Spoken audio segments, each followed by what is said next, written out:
किराए का मकान, कई माह की बेरोजगारी, कर्ज ख्वाहों के दिल चीरते जुमले और फाका कशी के सामने 5 बच्चों का बाप हिम्मत हार गया। रेवंड का रिहायशी करामत बीवी और 2 बेटों को ससुराल छोड़कर घर वापस आया और तीनों बेटियों को जहर देकर खुद भी जहरीली गोलियां खा ली। चारों को जिना अस्पताल मुंतकिल किया गया, जहां सबसे बड़ी बेटी 14 साला जीनत जिंदगी की बाजी हार गई।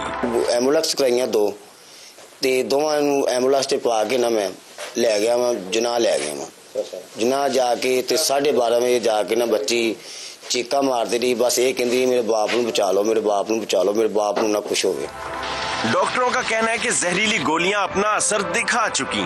बाप और दोनों बेटियों की हालत भी तशवीशनाक है। पुलिस ने बच्चियों की मां की मदईयत में मुकदमा दर्ज कर लिया है। गुर्बत की वजह से इन्होंने ये सारा किया है। बाप ने उनको गोलियां दी हैं। इस स्टेज पे क्यों खिलाई हैं, वो अभी लास्ट ऑफ द मंथ था, तो ये किराए के मकान में रहते हैं, तो अभी किराया उन्होंने देना था।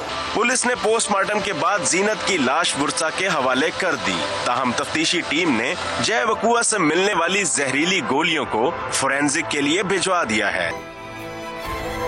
बिस्मिल्लाहिर्रहमानिर्रहीम, अस्सलाम वालेकुम वरहमतुल्लाहि वबरकातुहू। अल्लाहुम्मा सल्लि अला मुहम्मद व आले मुहम्मद, रब्बि इश्रह ली सदरी वयस्सिर ली अमरी वहलुल उक़दतम मिन लिसानी यफ़क़हू क़ौली। आमीन। ख़वातीन हज़रात, आप देख रहे हैं कुतुब ऑनलाइन और मैं हूं बिलाल कुतुब। वो वाक़या तो आपको बड़ा याद होगा और पिछले दिनों आपने सियासतदानों के मुंह से भी बड़ा सुना होगा कि जनाब वो अगर जो चोरी जो है, ये जुर्म जो है वो मेरी बेटी सैयदा फ़ातिमा सलामुल्लाह अलैहा भी करती तो मैं उनके भी हाथ काट देता। इंसाफ क्योंकि जिस माशरे में ना हो वहाँ पे कभी भी माशरा जो है वो पनप नहीं सकता। लेकिन इस बात के ऊपर उलमा कराम पता नहीं क्यों रुक जाते हैं और इख्तलाफी नोट पैदा हो जाता है।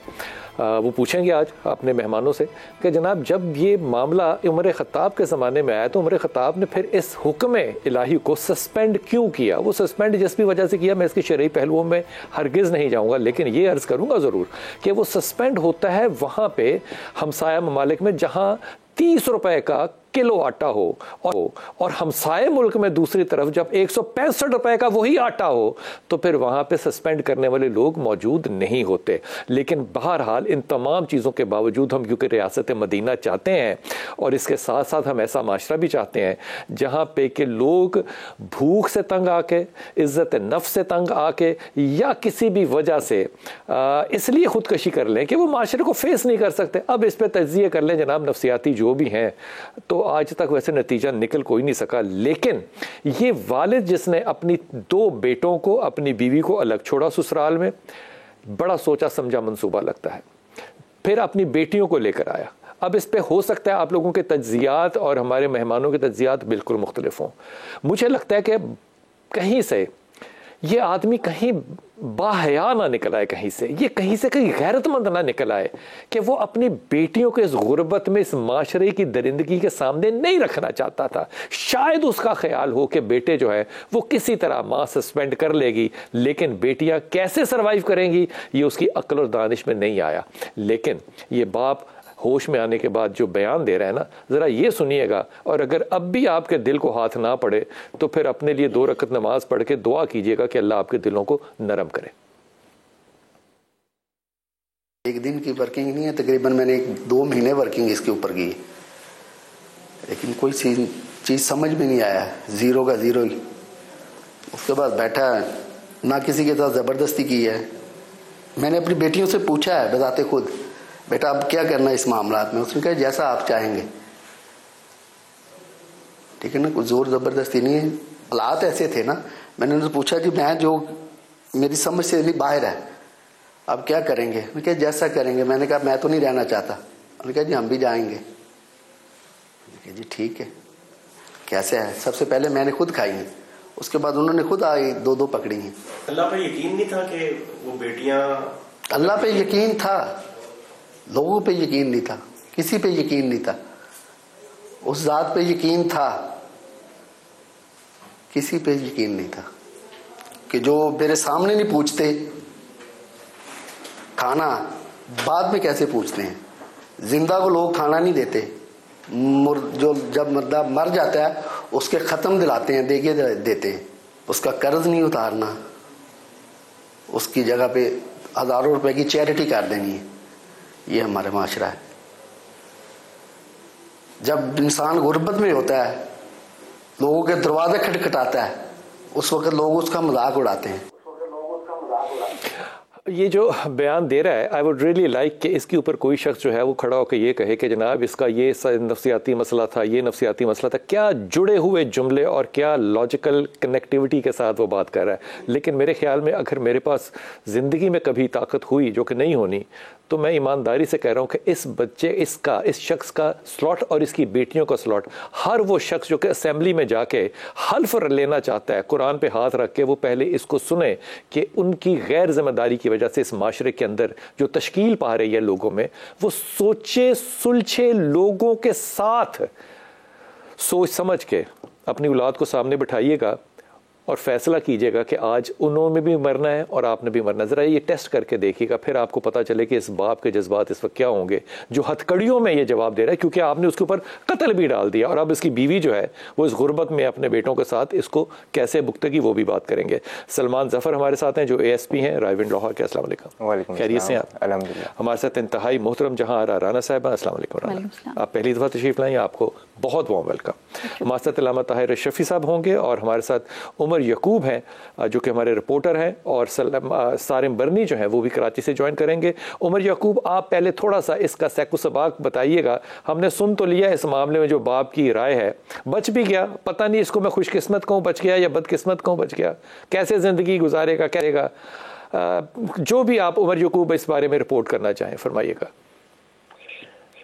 जी बिलाल साहब, बड़ा ही अफसोसनाक वाकया था। रायबंड में रिपोर्ट हुआ, जब ये रिपोर्ट हुआ तो तब मैं हॉस्पिटल भी गया और उन बच्चियों की हालत भी देखी, इस शख्स की हालत भी देखी थी, तो रोना आ रहा था कि ये कैसा मुआशरा है जिसके अंदर एक शख्स ने गुर्बत की वजह से अपनी बेटियों को जहर दे दिया और खुद भी जहर खा लिया। लेकिन बाद में जब थोड़ा सा प्रॉब किया तो पता चला कि इस शख्स ने सिर्फ अपनी बेटियों को जहर दिया है, बेटों को और अपनी बीवी को ससुराल छोड़ आया था। बेसिकली वो इस मुआशरे से ज्यादा खौफजदा इस बात पर था कि उसकी बेटियां महफूज नहीं है। शायद उसका अपनी बेटियों से मोहब्बत का जो एक लेवल था वो बहुत ज्यादा था, वो उनके साथ बहुत ज्यादा मतलब करीब था और उसे लगता था कि वो महफूज नहीं है। दूसरा, जब मैंने इस बंदे का इंटरव्यू किया तो मुझे पता चला कि कुछ 3 साल पहले ये नौकरी छोड़ चुका था। इसने अपना कारोबार करने की कोशिश की, लेकिन लॉकडाउन लग गया और लॉकडाउन की वजह से जो जमा पूंजी थी वो सारी की सारी वो घर पे ही स्पेंड कर गया।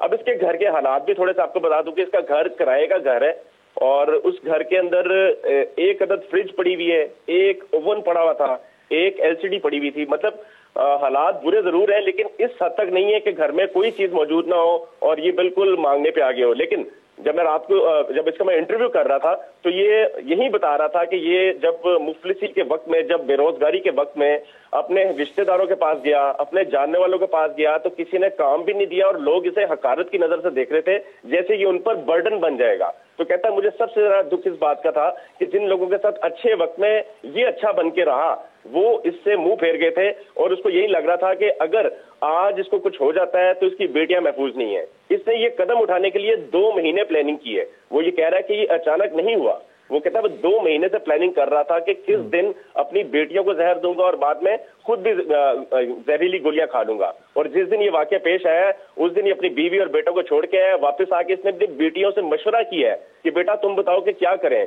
उन कम से छोटी बच्चियों से मशवरा किया है जिन्हें समझ ही नहीं थी कि ये क्या करने जा रहा है। तो उन बच्चियों से मशवरा करके पहले खुद जहरीली गोलियां खाई हैं, बाद में अपनी बड़ी बेटी को खिलाई हैं और बाकी फिर बाद में जो दोनों छोटी थी उनको भी खिलाई।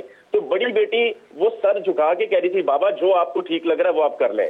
और जब हॉस्पिटल लेके गए तो इससे ज्यादा खौफनाक मनाजिर वो थे कि वो बेटी जो खुद मौत के मुंह में जा रही है वो वहां पर चिल्ला रही थी कि मेरे बाबा को बचा लें, मेरे बाबा को कुछ हो ना जाए, डॉक्टर साहब मेरे बाबा को बचा लें। और वो जुमले हैं जो कि हॉस्पिटल के अमले ने मुझे बताए कि ये तो अल्लाह माफ करे बड़े अजीब क़यामत के मनाजिर थे जिसके अंदर बेटी अपने बाप की जिंदगी की दुआ कर रही है और खुद मौत के मुंह में चली गई। तो इस पर पुलिस ने मुकदमा दर्ज कर लिया है, उसको हथकड़ियां लग चुकी हुई हैं। कत्ल का मुकदमा है। डेफिनेटली उसने जो कदम उठाया है उसने एक इंसान की जान ली है, चाहे वो उसकी अपनी बेटी है। तो रियासत ने अपना ये वाला फर्ज तो पूरा कर लिया, लेकिन जो फर्ज पहले पूरे होने थे बुनियादी जरूरियात के वो उस शख्स का इल्जाम है कि रियासत ने पूरे नहीं किए। उसके रिश्तेदारों ने पूरे नहीं किए, उसके बहन भाइयों ने पूरे नहीं किए। उमर बहुत शुक्रिया, उमर बहुत शुक्रिया, आपकी बात पहुंच गई, आपकी बात पहुंच गई। पहली बात तो ये कि अगर अल्लाह ताला किसी को गरीब, फिर ये भी दुआ मांगनी चाहिए कि अल्लाह उसकी गैरत भी खत्म कर दे, क्योंकि फिर गुर्बत के साथ गैरतमंद का रहना फिर ये जिंदा मसाल होगी। अब ये सैफुर रहमान देखिए, दूसरा बच्चा जो है ये 13 साल का है। अब इस 13 साल के बच्चे ने जब खुदकशी की है तो ये 13-14 साल का बच्चा खुदकशी करता है। 13-14 साल के बच्चे ने खुदकशी की है क्योंकि सारे माशरे ने, सारे क्या कहना चाहिए, मोहल्ले ने, सारे बाजार ने उस पर चोरी का इल्ज़ाम। मैं कहता हूँ जी चोरी का इल्ज़ाम सच भी था। ओ खुदा के वास्ते, बच्चे का भी तो कोई इज्जत नफ्स होता होगा ना। अब उसने जो ख़त लिखा अपनी बहन को, अगर वो सामने मंजर आम पर ना आता तो इसमें भी एक बड़ी अजीबो गरीब कहानी बन जाती। चलिए जी, चोरी खाने की नहीं उसने की, अपनी किसी ख्वाहिश की कर ली है, तो इस कौम का बच्चा। अगर इल्ज़ाम ना लगता तो आज ये बच्चा भी हमारे सामने जिंदा सलामत होता। सैफुर रहमान है। सैफ बहुत शुक्रिया। सैफ थोड़ी सी कहानी बताइएगा और अब बताइएगा कि सूरत हाल, घर वालों से मुलाकात हुई, क्या हालात हैं उनके? ठीक है सर। सर ये 21 जनवरी का वाकया है। ये बच्चा है तनवीज़, या इसका उम्र तकरीबन 12 साल है। रेशमी के एक दुकान में दाखिल होता है। दुकानदार उस वक्त मौजूद नहीं था, जिसकी वजह से वो बाहर निकलता है। कुछ सोच के दोबारा फिर दुकान में दाखिल होता है। वहाँ से आईनी शाहिदीन के मुताबिक एक परफ्यूम और एक घड़ी उठा के बाहर निकलता है। बाहर कोई शख्स होगा जिसने बच्चे को देख रहा था, उससे कैमरे में महफूज किया है। अचानक चोर चोर का शोर मचा के बच्चे को पकड़ लेते हैं। आसपास के दुकानदार इकट्ठे होते हैं और पुलिस को बुलाया जाता है। मुख्तलिफ दुकानदार दावा करना शुरू करते हैं। कोई कहता है कि 1 महीने पहले मेरे 10,000 रुपए चोरी हुए थे, कोई कहता है 15,000 चोरी हुए थे, कोई कहता है कि मेरा कोई तराजू जो 80 किलोग्राम वजनी कोई तराजू गुम हो गया था, उसने चुराया होगा, उसका कीमत लगाते हैं।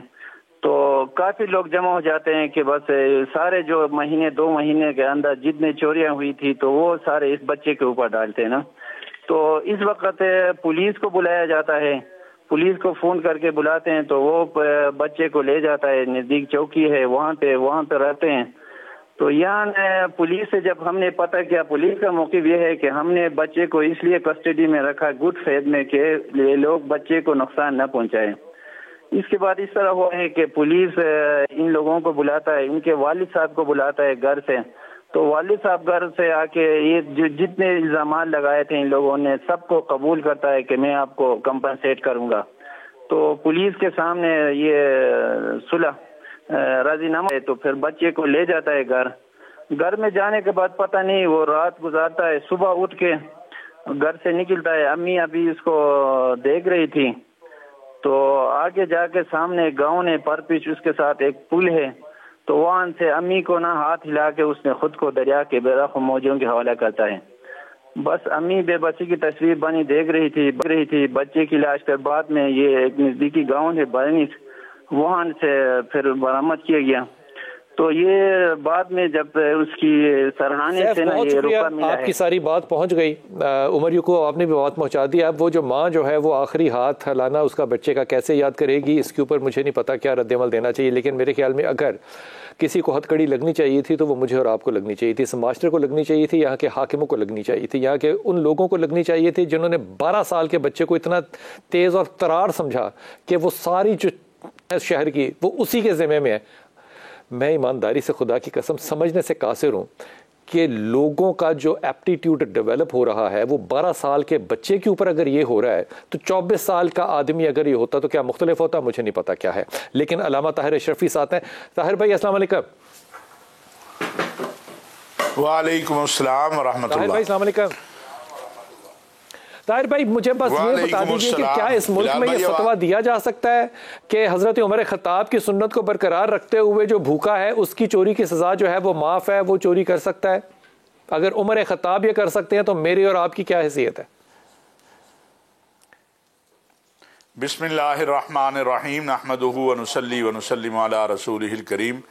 बिलाल भाई, इस वक्त जो वतन अजीज पाकिस्तान के हालात हैं उसमें इस फतवे से आगे जाया जा सकता है कि जिनके घरों में 4 हंडियाँ पकती हैं, 4 तरह के सालन पकते हैं और उनके इलाकों में और महल्लों में कोई गरीब भूखा सोता है तो उनको कोड़े लगाए जाएं निकाल के। ये अल्लाह ताला की अमानत है, जो माल है, जो जान है, जो इज्जत है, ये अल्लाह की अता है। अगर हम ख्याल नहीं करेंगे, ये बच्चे का जो वाक़या है ये पढ़ा नहीं जाता, जो मुझे तहरीरी शक्ल में आया, और बिल्कुल उस बच्चे के पास और क्या रास्ता था, मुझे आप बताएं, जिसको आपने पूरे मोहल्ले में, इलाके में रुसवा कर दिया। वो सोचता होगा कि मैं सारी जिंदगी, उसको लोगों ने चोर ही कहना था ना, लेकिन वो एक बच्चा है। भाई, एक बाप अपनी बेटियों से मशवरा करके अपनी इज्जत नफ्स की खातिर अगर खुदकुशी कर ले तो इस्लाम में इसको जायज करार देना चाहिए, या फिर भी कहेंगे कि उसी ने हराम किया? देखिए, गुजारिश ये है बिलाल भाई, इसमें बड़ी बात क्लियर है कि हमें उन लोगों पे जो साहिब वसाइल हैं, जिनके पास वसाइल हैं, जिनको अल्लाह ने मुखय्यर बनाया है, हमें उन पे जोर देना चाहिए कि वो इस तरफ तवज्जो करें, वो इस बात की तरफ जाएं। जहां तक इस बात का ताल्लुक है इन खुदकशियों का, तो ये हम सबको जवाब देना अल्लाह के सामने। जो भी बाइख्तियार है, जो मुखय्यर हजरात हैं, वो तो गैर मुसलमान है जो पाकिस्तान को इस वक्त दे रहे हैं। अगर हम ये तसव्वुर करें कि हमें हमारी नमाजें या हमारे रोजे या हमारी रमजान के अंदर तरावियां या अफ्तारियां बचा लेंगी, तो नहीं, इस जान का जवाब देना होगा कि जब क़यामत के दिन उठेगा और अल्लाह पूछेंगे कि तुम्हारे इलाके में, तुम्हारे मोहल्ले में, तुम्हारी सल्तनत में, तुम्हारे इख्तियार में ये भूखा मर गया था, इसने इस डर से खुदकशी कर ली कि मुझे लोग चोर कहेंगे। एक छोटा बच्चा है, मुझे बताएं, वो बेचारा अपने माँ बाप की इज्जत को बचा रहा होगा। जरा तसव्वुर कर लेना कि उसने। ताहिर भाई बहुत शुक्रिया, वक्फे पे जाऊंगा। 12 साल का बच्चा अगर सारा शहर कह रहा है तो मुझे नहीं पता कि क़यामत किस चीज़ को कहेंगे। अगर बाप बेटियों के साथ बैठ के ये सामने फैसला कर रहा है कि हमें मरना चाहिए कि जिंदा रहना चाहिए, मुझे नहीं समझ में आ रही कि अभी हम कौन सी ऐसी क़यामत है जिसका इंतज़ार कर रहे हैं। अगर मैं ये अर्ज़ करूँ कि हम साया मुल्क में 30 रुपये का आटा और हमारे यहाँ 165 रुपये का आटा है, तो ये सियासी गुफ्तगू हो जाएगी। लेकिन जब ये बच्चे और बच्चियाँ मौत के मुँह में चले जाएंगे, तो क्या इसका हिसाब जो है ये सिर्फ उन्होंने ही देना है या हम लोगों ने भी देना है? वक्फा लेके वापस आते हैं। बिस्मिल्लाहिर्रहमानिर्रहीम। सलमान ज़फ़र, बहुत शुक्रिया आपका। Thank you. ये बताइए, आप इस शख्स से मिले हैं? जी, दिस केस इज बेसिकली रेवंड थाने का है और करामत और उसकी 3 बेटियों का। ये जब पुलिस को रिपोर्ट हुआ तो बीइंग द सर्कल ऑफिसर, मैं along with SHO we were the first responders. तो इस पूरे सिनेरियो को हमने खुद ही डील किया है। आपको बंदा कैसा लगा है बात करने में, गुफ्तगू में? देखिए, सुसाइड जो है इट्स इंक्रीजिंग इन पाकिस्तान एक बहुत ही अलार्मिंग रेट के ऊपर। और द डिफ़िकल्ट थिंग इज़ कि बहुत सारे केसेस जो हैं वो हमारे जो नेशनल एनुअल जो हमारे मोर्टेलिटी फिगर्स हैं, स्टैटिस्टिक्स हैं, उसके अंदर हमारे पास आते भी नहीं है, क्योंकि बहुत सारे केसेस वो रजिस्टर ही नहीं होते, सरकारी अस्पताल जाते नहीं है, प्राइवेट में ही वो अंडर द कवर ख़त्म हो जाते हैं। 2-3 इसके बेसिक एस्पेक्ट्स हैं। एक तो है लीगल एस्पेक्ट, क्योंकि पुलिस की हरासमेंट और उससे बचने के लिए वो कहते हैं कि मतलब हम इस रेगमैरिज से ना गुजरें। दूसरा है सोशल एस्पेक्ट, क्योंकि सोसाइटी में भी इसको बड़ा स्टिग्मा के तौर पे लिया जाता है। तीसरा रिलीजियस, बड़ा ही ऑर्थोडॉक्स किस्म का उसका। इस पे कत्ल की दफा लगनी चाहिए थी। देखें, अभी रिसेंटली उन्होंने 325 जो अटेम्प्ट टू सुसाइड है वो पार्लियामेंट उस दफा को हज़फ कर दिया है PPC से, लेकिन स्टिल वो अटेम्प्ट टू मर्डर और कत्ल वो दफाएं तो उसके ऊपर वालिदा की मुद्दत में लग गई। अब एक फैमिली जो पहले ही ट्रॉमा में गुजर रही है और अब मुकदमे भी जी, और उनके हस्बैंड के ऊपर एक वाइफ जो है वो एक 302-324 का मुकदमा करें, तो डेट इज फर्दर जो है वो उनकी अजाब में फंस गए हैं। तो पाकिस्तान में ये बड़ा ही ये आदमी से आप मिल के आपको कैसा लगा कि ये कोई एब नॉर्मल है, कोई सब नॉर्मल है, कोई साइकोपैथ है, कैसा है? देखिए, एब नॉर्मल तो एज सच अगर हम कहें मेजर साइकोलॉजिकल डिसऑर्डर तो वो तो उसको नहीं था। बेसिकली उसने भी ये बात की कि मुझे इकोनॉमिक प्रेशर्स बहुत ज़्यादा है, अनएम्प्लॉयमेंट है, बिजनेस नहीं चल रहा, तो उन प्रेशर्स की वजह से अब इंडिविजुअल टू इंडिविजुअल हमारा जो साइकोलॉजिकली हमारा बैरियर होता है कि हम किस हद तक उसको बर्दाश्त कर सकते हैं, तो वो शायद he was a little more vulnerable. फिर उसको बेटियों की ज़्यादा फिक्र थी, जिस तरह आपने स्टेटमेंट भी शुरू में चलाई है कि मेरे बाद मेरी बेटियों का क्या होगा, तो वो इज्जत और वो वैल्यू सिस्टम उसकी वजह से उसने ये कहा कि शायद मेरे बेटे जो हैं वो तो ठीक है सर्वाइव कर जाएंगे। बेटियों के साथ ज़्यादा अटैचमेंट भी थी बीइंग फादर उसकी, तो वो सारे एस्पेक्ट्स को मद्देनजर रखते हुए वो इस हद तक पहुंच गया कि ही अटेम्प्टेड सुसाइड। पहले उसने बेटियों को वीट वाली जो गंदम वाली जहरीली गोलियां होती हैं वो उसने खिलाई, और फिर ख़ुद भी उसने खा ली। जहाँ आपके तजर्बे में अब उसका जो हमने देखा स्लॉट देखा उसमें बड़ा कंपोज था, आवाज़ भी बड़ी कंपोज थी, बड़ी मंतकी गुफ्तगू भी कर रहा था। आपके ख्याल में ये माशरे का जो अलमिया है ये इनफरादी है या माशरती को इज्तिमाई है जो कि हमें इतना स्ट्रेस दे रहा है कि हम मरने पे तैयार हो जाए? देखिए स्ट्रेस फैक्टर तो इज्तिमाई है बिलाल साहब, 100% इज्तिमाई है, क्योंकि हम लोग, और स्ट्रेस ऐसी चीज़ है जिससे सारे इजीली कोप अप नहीं कर पाते। हर किसी का स्ट्रेस को रिस्पांस डिफरेंट होता है। तो इन साहब का स्ट्रेस को जो रिस्पांस था वो इनके थॉट प्रोसेस से रिलेटेड था। मतलब इन्होंने खुद से ही अपनी स्टेटमेंट में कहा कि मैं कोई 2 महीने से इस बारे में सोच भी रहा था। 2 माह में उनको जो सबसे ज़्यादा बोझ लग रहा था वो अपनी बेटियों को लग रहा था, ठीक है, जिसमें से उन्होंने अपनी बीवी भी बोझ नहीं लग रही थी, देखा जाए तो वो भी एक फीमेल थी और सोसाइटी में उतना ही इक्वली वल्नरेबल थी, लेकिन उन्होंने बीवी और बेटों को साइड किया और बेटियों को उन्होंने अपने ज़हन में रखा हुआ था। अब इसमें यह है कि इन साहब की प्रायोरिटीज़ क्या थी, ठीक है। अभी तो मैंने, क्योंकि ये तो पूरा हम एवेल्युएट करते हैं ना, जिसके अंदर हम उनकी सारी साइकोलॉजिकल एवेल्युएशन होती है, उनका मेंटल स्टेट एग्जामिनेशन होती है, उसमें देखा जाता है। लेकिन देखिए सुसाइड का जो बिलाल साहब तरीक़ेकार है ये 2 तरह का होता है। एक तो इंसान खुद के लिए नुकसानदेह होता है, दूसरे में आप अपने सराउंडिंग के लिए नुकसानदेह होते हैं। अब ये जो थे ये खुद के लिए नुकसानदेह नहीं साबित हुए, क्योंकि बाद में रिपोर्ट में आया कि इन्होंने खुद नहीं खाई थी, तो इन्होंने बेटियों को प्रिपेयर किया, ठीक है। ये टिपिकल नहीं खाई थी, नहीं उन्होंने खुद भी खाई थी, वो सेपरेट कर दी, लेकिन वो उनकी नहीं आई। वो खुद खाई थी, लेकिन क्योंकि वो बड़ा था, जिस समय बड़ा था तो उस पे ज़ाहिर इफेक्ट जो है वो कम होगा, दोनों सबने सेम क्वांटिटी में ओके।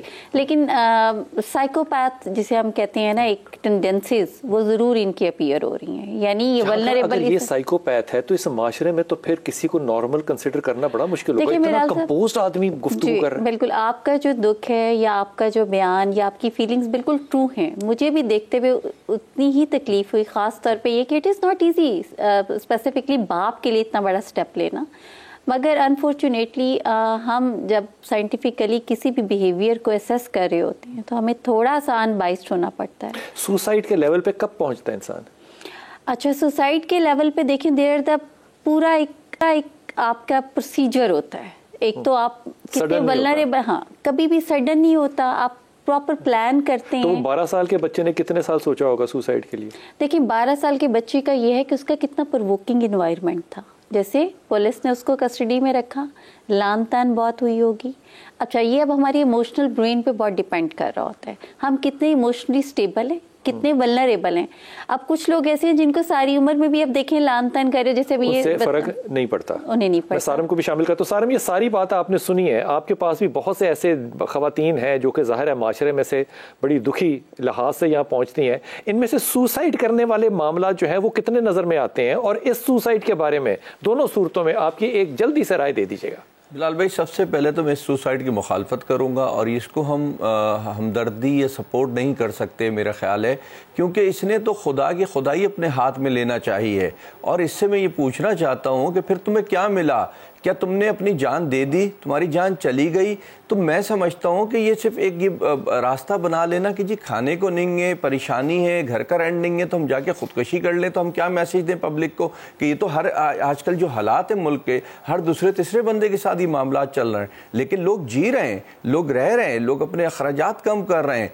तो ये 2 साल 3 साल बेरोजगार क्यों रहा? इंसान मेहनत होती है, जज्बा होता है, तो कुछ ना कुछ कर देता है। ये क्यों लोगों से मांगने जा रहा था? ये क्यों नहीं खुद कर पा रहा था कुछ भी? जहाँ तक बच्चे की बात है बिलाल भाई, वो एक छोटा बच्चा था, उसको नहीं समझ में आई, उसको ये अपनी इंसल्ट फील हुई, उसने जाके खुदकुशी कर ली। लेकिन एक बच्चियों का बाप, और अगर हम इसको सपोर्ट करें तो इट्स मीन कि हम फिर वही मैसेज दे रहे हैं जिसके हम हमेशा खिलाफ बोलते हैं कि लड़कियां बोझ नहीं है। इसने ये मैसेज दिया कि लड़कियां बोझ हैं, कि बेटों को जो है माँ के साथ भेज दिया और बेटियों को जहर दे दिया। अरे इसको तो, आप जेंडर के हवाले से देखेंगे कि या गैरत के हवाले से भी तो देख सकते हैं ना कि नहीं बिलाल भाई, मर जाता है तो बेटियां तो ज्यादा वनरेबल होगी। बिलाल भाई, गैरत का नाम दे के, गुर्बत का नाम दे के फिर हम इसको सरेआम कर दें कि बस फिर ठीक ही तो मसाइल हर किसी के साथ चल रहे हैं, फिर सब जाकर के खुदकुशियां कर ले। मैं इसके बहुत सख्त खिलाफ हूँ, ऐसा नहीं होना चाहिए, बिल्कुल नहीं होना चाहिए। और लड़के लड़की और इंसान अपनी जान का जिम्मेदार है, अपने बच्चों मुझे की एक जान बात का बताइए सारे भाई, वो खिलाफ तो सारे ही हैं, नजरियाती तौर पे तुम सब खिलाफ है। अब 5 किलोमीटर के फासले पे 30 रुपए किलो का आटा और 5 किलोमीटर इस तरफ 165 रुपए का आटा, तो गरीब क्या करे? खुदकशी करे या एहतियात करे या नजरियात बताए या जुमा पढ़े, क्या करे? बिलाल भाई मेरे पास करनी चाहिए खुदकशी? मेरे पास तो बहुत सारे वाकयात हैं, मैं अगर कल शाम को ही आपको बताऊं, आपके पास टाइम नहीं होगा इतना, बहुत सारी चीजें मैं जानता हूं, लेकिन इसका हल हम ये नहीं दे सकते कि खुदकशी इसलिए की जा रही है या इसको हलाल कर दिया जाए। ये गलत अमल है, हमें इन चीजों से बचना चाहिए, हमें मेहनत जद्दोजहद की तरफ जाना चाहिए।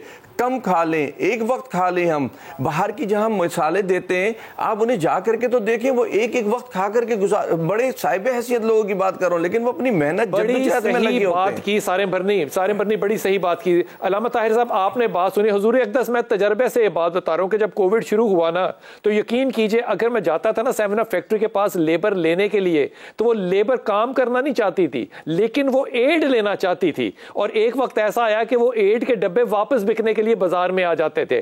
तो आपको वाकई लगता है कि कौम जो है वो सुस्तुल वजूद हो चुकी है, काम ही नहीं करना चाहती? बिलाल भाई, ये एक हकीकत है कि जो इजी कमाना या कहीं से मिल जाए, आप अभी सबील बाहर लगा लें, बहुत सारे ऐसे लोग जो साहिब सरवत भी होंगे, खुद माशाल्लाह ठीक होंगे, आप देखते हैं कि वो भी कोशिश करते हैं कि लाइन में ऊपर नीचे करके उन्हें भी कुछ मिल जाए। ये हकीकत बात है। ये तसव्वुर जो है कि मुस्तहिक के पास जाए, इस तसव्वुर की तरफ वापस आना चाहिए। और जिनको अल्लाह ताला ने दिया हुआ है, जैसे अभी ये बात कर रहे थे भाई, बिल्कुल दुरुस्त बात कर रहे थे कि अगर 3 टाइम नहीं 1 टाइम का भी बंदोबस्त हो रहा है, कोई मेहनत तो करे ना, निकले तो सही। और अगर एक आदमी तस्वर कर ले कि नहीं भाई, आपको इस बात पे तवज्जो नहीं होती, आपको इस बात पे गम नहीं होता कि जिस मुल्क में 2.5% जो ज़कात है वो फर्ज के तौर पे नाफिज है, वहां पे खुदकशियां गुर्बत की वजह से हो रही हैं, और जहां ये नाफिज नहीं है वो ज्यादा बेहतर लोग हैं।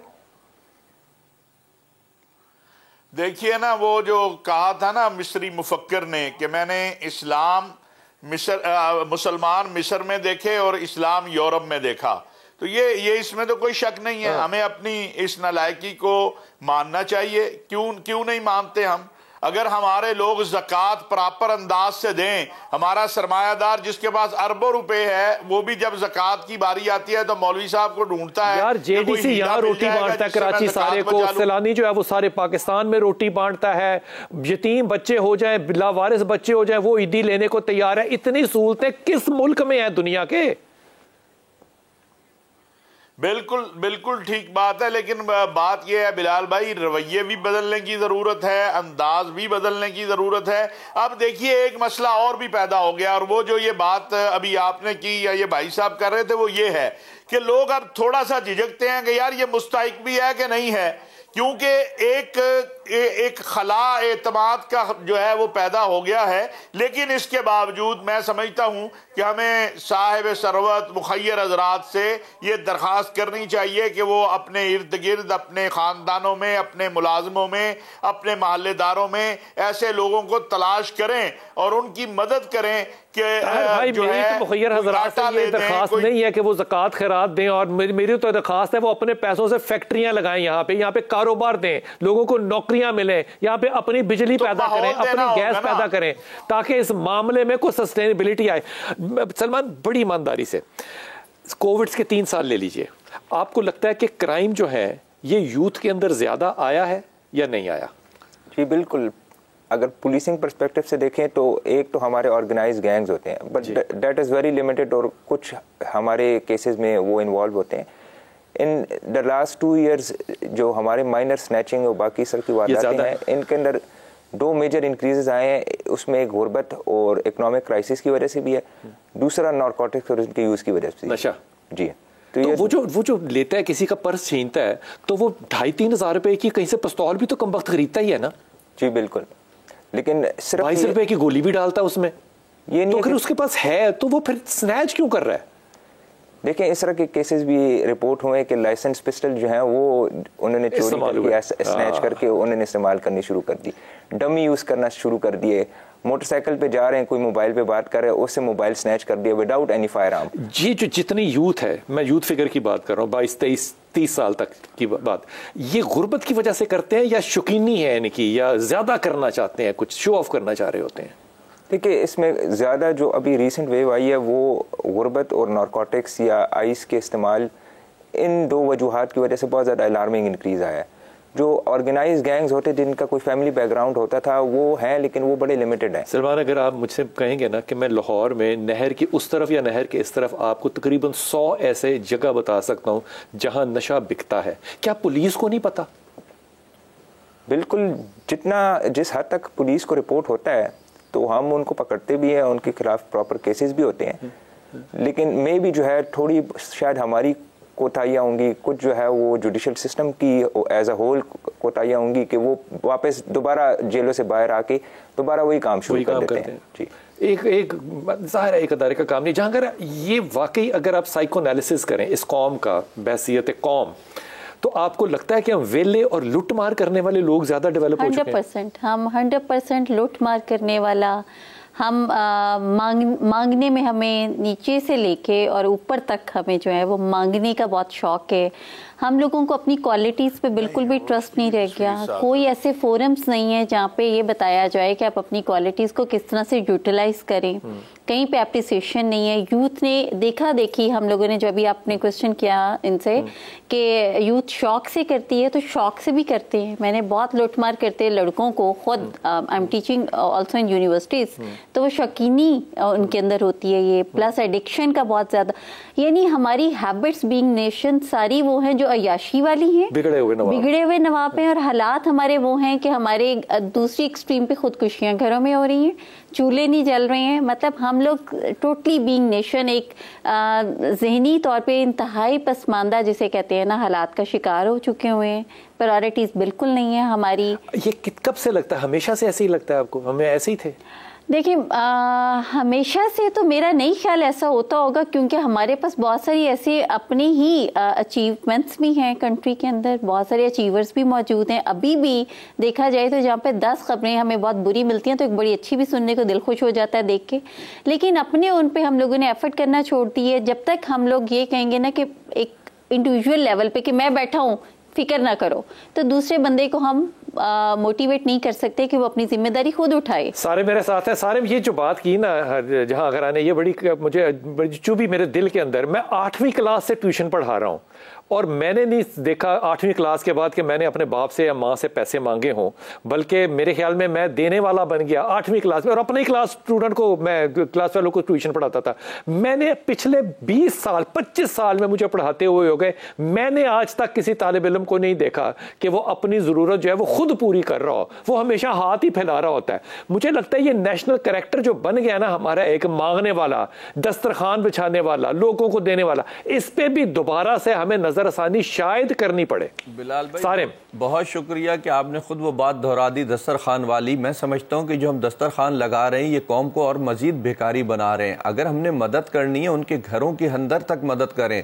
दूसरा, जैसे ज़कात खैरात की बात हो रही है, हम वो दे करके जान छुड़ा रहे हैं। उसी ज़कात खैरात को मैं समझता हूँ कि आप ज़कात के पैसे निकाल के किसी की तनख्वाह बना करके उसको कोई जिम्मेदारी लगा दो। कोई पढ़ा लिखा है तो उसको बोलो इलाके में बच्चे पढ़ाए जाके, मैं तुम्हें सैलरी दूंगा।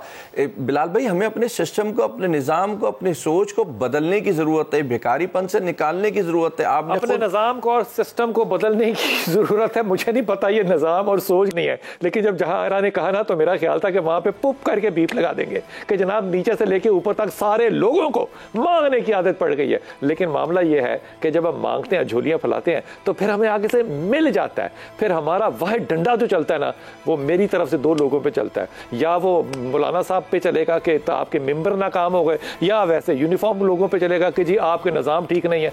मैं जिम्मेदार हूं कि नहीं हूं, इसका सवाल मैं अपने गिरबान में झांक के कभी भी नहीं पूछूंगा।